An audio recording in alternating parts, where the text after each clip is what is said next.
خودم اینه، بعضی موقع به شوخی به دوستان میگم میشه باید وزیر رفاه میشدن تا رئیس جمهور. وقتی که دولتی سر کار میاد که در نهاد ریاست جمهوری اولین دغدغه‌شون میشه تعمیر و بازسازی استخر نهاد ریاست جمهوری. قبل اینکه مستقر بشن خود بچه‌ها ریاست جمهوری هم گفتن سفارش خرید دستگاه آب میوه‌گیری آب پرتقال طبیعی میده، چون میگن آقای رئیس جمهور آب پرتقال طبیعی میخوره.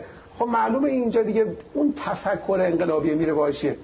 من یکی از مسئولین استانی یکی از استان‌های شرقی کشور به من میگفت در سفر استانی که دولت داشت میومد، ببینید اینا خیلی بده، ما رومون نمیشه رو به مردم بگیم، ولی خب برای اینکه موضوعات شفاف بشه یه طلبکار نشند از مردم و مجبورم این حرفا رو بگم. میگفت سفر استانی بود، دولت داشت میومد در واقع به این استان مهم شرقی کشور. دفتر رئیس جمهور به ما زنگ زدن گفتن پتو و در واقع دوشکی که رئیس جمهور میخواد استفاده کنه باید دوشک لایکو مدل فلان باشه. دارم دقیقاً میگم که بدونن خبرم دقیقه. استانداری این استان میگم ما در کلان شهر به اون بزرگی گشتیم، لایکو مدل اونو پیدا نکردیم، مثلا مدل ایکس رو پیدا کردیم، گفتیم لایکو، گفتن نه آقای رئیس جمهور چون این بوی نوعی میده خوشش نمیاد، برید لایکو مدل همونی که ما گفتیم پیدا کنید. فقط از اون دوشک استفاده میکنه رئیس جمهور.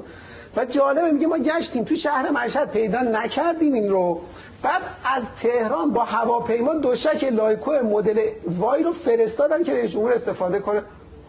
این کجاش تفکر انقلابه؟